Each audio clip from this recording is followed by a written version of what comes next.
Moving forward.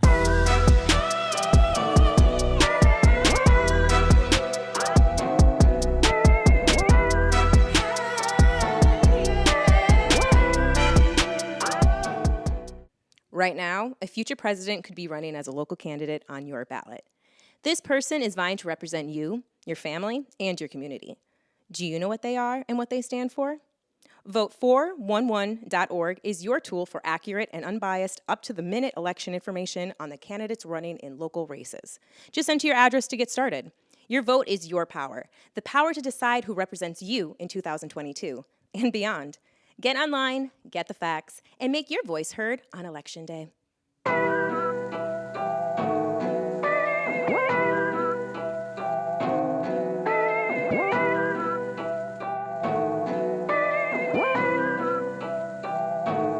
Moving forward.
Aloha, this is Trustee Lee. Aloha, this is Kawika. All right. So, how are you today? I'm good. Thanks for calling me. I was getting a little worried because I tried calling in and it went straight to voicemail. Yeah, I got voicemail from you too. So I think we're the same type of punctual where we hit each other in the head at the same time. So we got each other's voicemail. So. That's hilarious.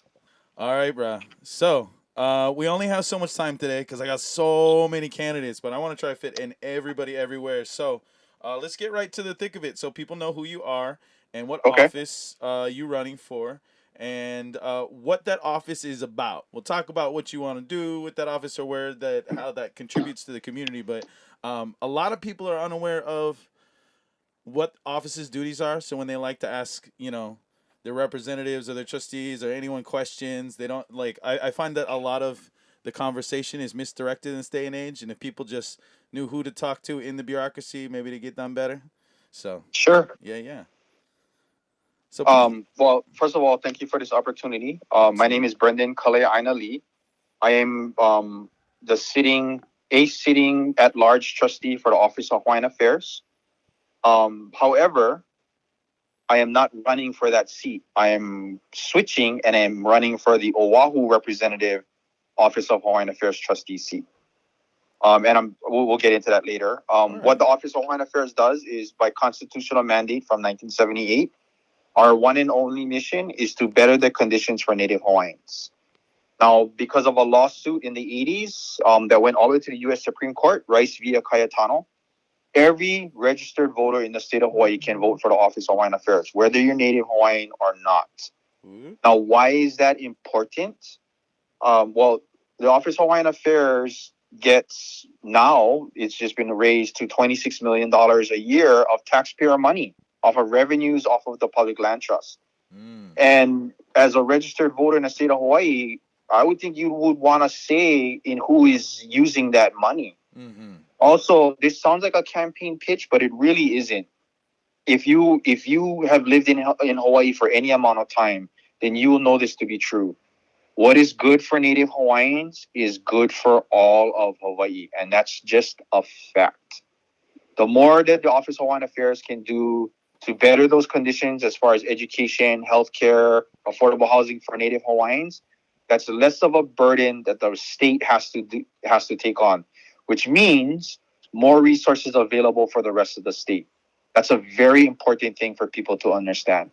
And if they're uncomfortable in voting for OHA, which I get, because a lot of people that grew up here that aren't Hawaiian, they believe, it's not it's really not our place, and I feel bad voting, and so I'm not going to vote. That's really the wrong mentality, and that's how bad trustees get in. If you really want to help Hawaiians, then I'm sure they know somebody who's Native Hawaiian, and go and ask them who they would like them to throw their support behind. In the 2018 election, over 300,000, I'll say that again, 300,000 ballots were left blank for the OHA race. No way, bro. Yes. So it's really, and the bad trustees that get in, Hawaiians aren't voting them in, right? It's the non-Hawaiians that have special interests that elect those people in, because the Native Hawaiian vote is one of the smallest votes in the state, right? Non-Hawaiians decide this race. Yeah. So it's super important that people understand the responsibility and the kuleana they have to Native Hawaiians to cast their ballot in the OHA race. Right on, bro. Wow, that's a lot to think about. I've always thought about voter turnout in general, but I didn't think about something as, like as small as this on the ballot, and people would just like walk away from it. But then to that degree of the way that it's that whole respect for a proud people of like, oh, all right, well, I shouldn't. But no, I mean, from what you're saying, man, I totally agree. There should be like, you guys need one PSA campaign where you just get like one guy be like, hey, pa, I'm not Hawaiian, what I do? You're like, maybe you should vote that way. I don't know. It's funny you say that, because that was my radio spot 4 years ago. I ran a radio spot, and it was a riff off of Who's On First. Oh, wow. So, right, it was like, who can vote for OHA? What, Lee can vote for OHA? No, Lee's running for OHA. So only Lee can vote for OHA? I thought only Native White. So that was the gist of the commercial. It was a riff off of Who's On First. It was really funny. Dig it, bro. You should send it to the email, and we'll put it in. I will. Oh, man. Yeah, I would love that as a reference for everyone listening. Can I vote for OHA? Yes, everyone can vote for OHA. Who should I vote for OHA? Vote Lee for OHA. Who for OHA? No, Lee for OHA. Lee can vote for OHA? No, vote for Lee for OHA. But he's not at the top of the ballot. Always save the best for last, right? For OHA? Just don't forget, everyone can vote for OHA. All right. Well, so, wow, lots of information there for the public to understand when it comes to OHA then. And so then, with that being said, in the office, what is your experience to date, and then from there we go towards campaign outlook. Sure. So this was my first term, so I've been in now for almost 4 years, and I've been able to very fortunately accomplish a lot in the time that I've been in office. I chaired a permitted interaction group, and under my leadership, we restructured the governance model for the Office of Hawaiian Affairs, which I can go into more detail later if you want, if we have time. Absolutely. I also chaired a permitted interaction group and updated for the first time in 13 years the bylaws for the Board of Trustees. That's supposed to be done every 2 years. It had not been done in 13. Wow. So I updated the bylaws. I also, in the last, reorganized the Native Hawaiian portfolio. So now the Office of Hawaiian Affairs is moving towards an endowment model. And what that means is, in a lawsuit settlement with the Office of Hawaiian Affairs 12 years ago, the office was given in the settlement $200-something million. And so OHA took that money and created a Native Hawaiian trust portfolio, and to invest the money to grow over time. And we take drawings off of that, and that's our operating budget every year. Well, there were no policies separate from OHA, the government agency's policies. So that was part of the governance model that I changed. So now the Native Hawaiian Trust and OHA, the government agency, are two separate entities, and never again shall the two meet, because it doesn't make sense for them to be under the same type of policies. When OHA was formed in 1978, it was never envisioned that we would become a trust, that we would have a portfolio, right, an investment portfolio. The other thing that I changed was this is something that most of the state of Hawaii does not realize. The Office of Hawaiian Affairs is the 13th largest landowner in the state. That being said, when I came into office and I got my first look at the Native Hawaiian Trust portfolio, OHA was heavily vested in mutual funds, which for the general public, a very easy way to explain that is it's an insurance policy against your investments. So when the market goes down, mutual funds should go up, and it kind of balances things out. Well, I wanted to know why OHA was spending over $1 million a year to buy mutual funds when we're the 13th largest landowner in the state. I'll ask you a simple question. In your entire lifetime, have you ever heard of land values in the state of Hawaii going down? No, bro. No, can't say that. Right. So given that we own so much land, why exactly do we need insurance policies? The value of our land will continue to go up. There's so much equity. But I mean, I think this goes back to a lot of the tax loopholes and shell game of the mainland extracting from anything they can from the state. I mean, we have all of these weird ways that we're tithing back to mainland special interests. And it's just like $1 comes into Hawaii, we maybe split a quarter, and then they leave with $4 on their taxes, even if it was a flop. Well, I'm happy to say that wasn't the case here. What the case was OHA had a land division and OHA had their investment division. And the two just were never tied together and talking until I changed that. So now when you look at our investment portfolio now, it's one endowment. It's the land and the financial portfolio tied together. So because I was able to do that, we are rebalancing the portfolio to make it make more sense. OHA should be we should be making bigger gains because we can take bigger risks in our financial investments because we own so much land. And that was another really big change that I was able to accomplish while I was here. And the last really big thing was this past September, I helped orchestrate, well, I didn't help, I orchestrated a huge land acquisition here in Iwilei around our corporate headquarters to buy up two very large parcels for $43 million. Why that's important is it's about 100 feet away from a rail station when Honolulu's messed up rail comes through. It may be messed up, but the fact remains that the properties that I was able to purchase are within the transit-oriented development corridor. And the important thing about that is OHA will be able to take advantage of all of the entitlements that will allow us to build actual affordable housing, which means this is the first time ever OHA has taken a huge step forward to address the housing crisis for Native Hawaiians. And that's huge. Wow. I've had a busy 4 years. Yeah, I can tell. Kind of hit the ground running. You still got all your hair. It's a lot grayer now, but yes, I still have all my hair. I feel you. I've only been back into this game for about a year. I already lost all mine. So,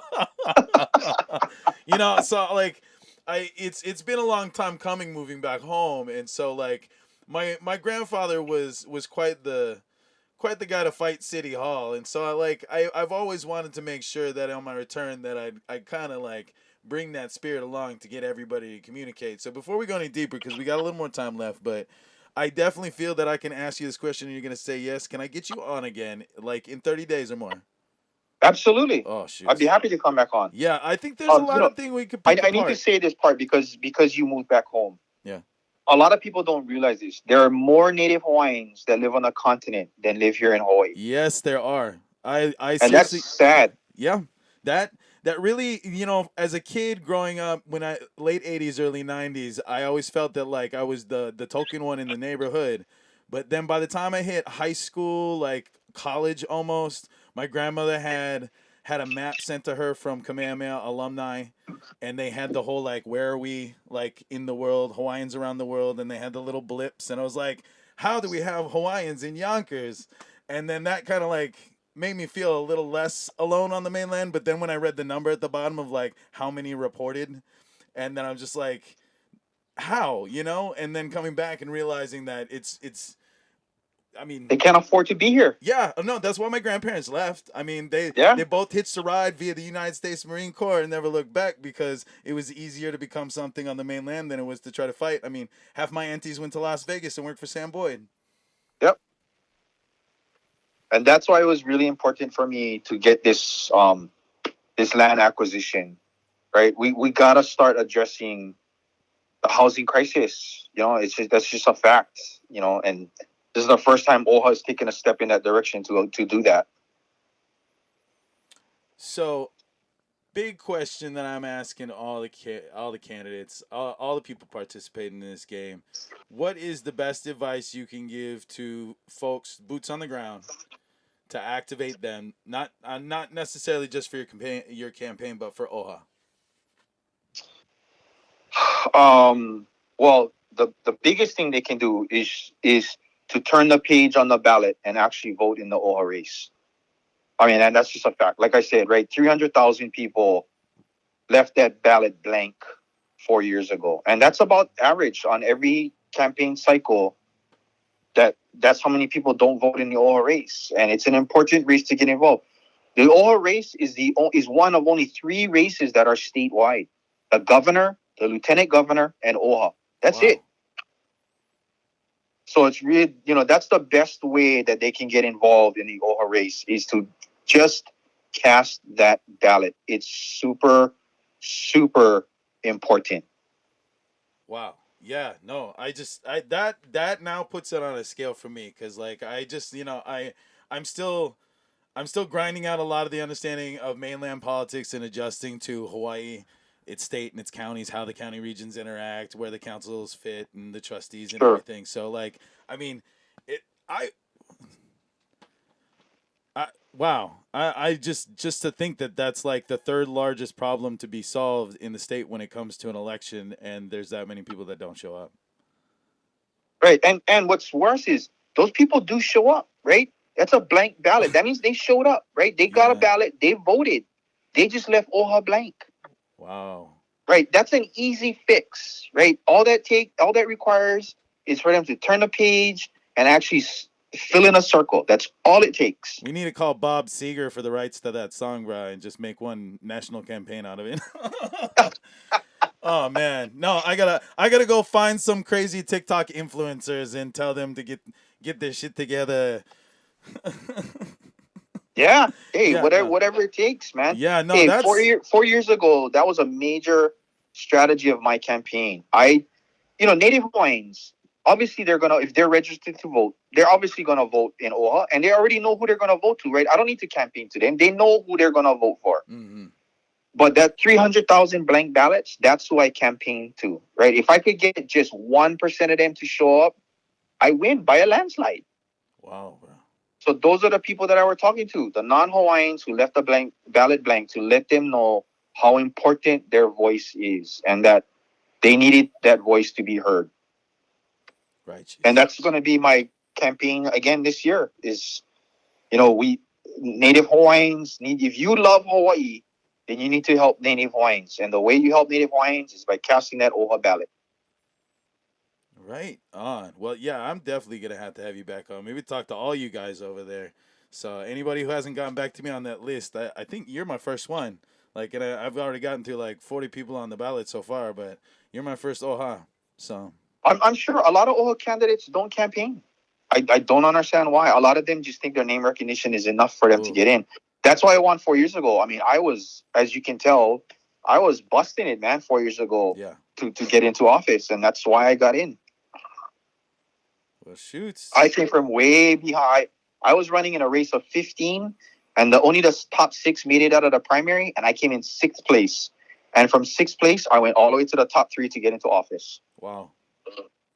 And the reason, we didn't talk about this yet, the reason why I'm switching seats is, as you can tell from what I talked about I've done in the last 4 years, my focus has been internal for this first term, right? How can I fix OHA? Yeah. Right? Better transparency, better communication, all those types of things. So that was what my focus was the last 4 years. Now I want to turn my focus outward to our community. In my opinion, the island of Oahu has not been adequately represented over the last 4 years. The island of Oahu has not had a single community meeting in the last 4 years under the current OHA trustee. Not one. Now, there are those at OHA that say, well, but OHA, the majority of OHA's board meetings are on the island of Oahu. So, beneficiaries can come. Our board meetings are 10 o'clock in the morning. Could you attend a board meeting at 10 o'clock in the morning? Only if I pencil you in, but I'm one anomaly, bruh. So like I can Right. already tell But you. the Like, and then the majority I of mean, our beneficiaries work 2 jobs. They can't come to a 10 o'clock in the morning meeting and to voice nobody's their covering you concern. digital. So once a year by law, we have to go travel to the neighbor islands and hold a board meeting once a year on the neighbor islands. That's the law. Yeah. But because we do that, the night before the board meeting, we have a community meeting at 6 o'clock in the evening to welcome our beneficiaries so that they can address the trustees, tell us their concerns, what's going on in their community. That hasn't happened on Oahu. Wow. And so if I become the new Oahu trustee, that's one of my commitments, that I will have a community meeting on the island of Oahu at least once a quarter, not once a year. And I will go around the island of Oahu. The island of Oahu has 4 moku, right? Ewa, Wailua, Ko'olapoko, Kona, and Central. So we will go around the island at least once a quarter to the different moku. So I will take the Office of Hawaiian Affairs out into the community to where our beneficiaries are and have at least one meeting a quarter where they can come and address their trustees and tell us what's going on in their community, what's important to them, what they would like to see us working on. And that's just one of the things that I would do as the Oahu trustee. Right on, bro. So we got just a few more minutes left here. So could you tell everybody listening how to engage with your campaign in Oahu? How you're doing digital, how you're doing analog, anything that they can do to raise up an arm and tell their friends to help them out? Sure. So if you happen to either live on Oahu or you're going to be on Oahu this Thursday, I have a fundraiser this coming Thursday at 801 South at 5:30 in the evening. They can also reach out to me via the campaign website, kalei'ainalee.com. That's KALEIAINALEE.com. Or they can reach out to us either on Instagram or our Facebook page, Lee for OHA. Dig it. We'll make sure to put that in the show notes so everybody can click on them on the podcast page. Well, thank you so much shared today. And there's so much I got to unpack and figure out before the next time we talk because all of you guys, like, I got to say that, like, some of them I scraping the bottom of the barrel, but some of you guys, akamai, and I got so much that I got to figure out so then that way I can come back and ask and then go talk to everybody in the community and they go like, we'll ask them this. So you realize you're getting yourself into trouble by letting me call you again. No, hey, the more I can get the word out there, the better for me, right? So I don't feel like I'm getting myself in trouble. I feel like you're doing me a favor. And I mean that. Right on, bro. Well, mahalo. Hey, you're on Maui, right? Yes, sir. So OHA will be on Maui in 2 weeks. Shoots. So remember that community meeting and by law board meeting we got to have that I told you about? Yeah. So we will be on Maui from the 25th to the 26th in 2 weeks. So the 25th is the community meeting, and it'll be at 6 p.m. at the UH campus in Kahului. And then the following morning at 10 a.m. will be the board meeting, same place. So if you want to get together in person, I got plenty of time while I'm there. Let me know. Right on, brother. Right on. I will put that on my calendar then and make sure. Yeah, it's all and at the square. very least, you should come to the community meeting on that evening and hear what the community has to say to OHA. Dig it. Yeah, I'll talk to my camera guy and we'll set up some coverage. Yeah, awesome. Awesome, bro. All right. You All be right. well, brother. Aloha. Aloha.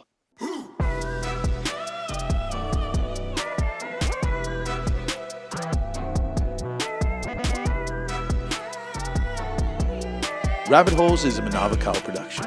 This episode was produced by Kawika Hoke and Sarah Rodriguez. Make sure to subscribe and follow on your favorite podcast platforms to add our weekly episodes to your queue.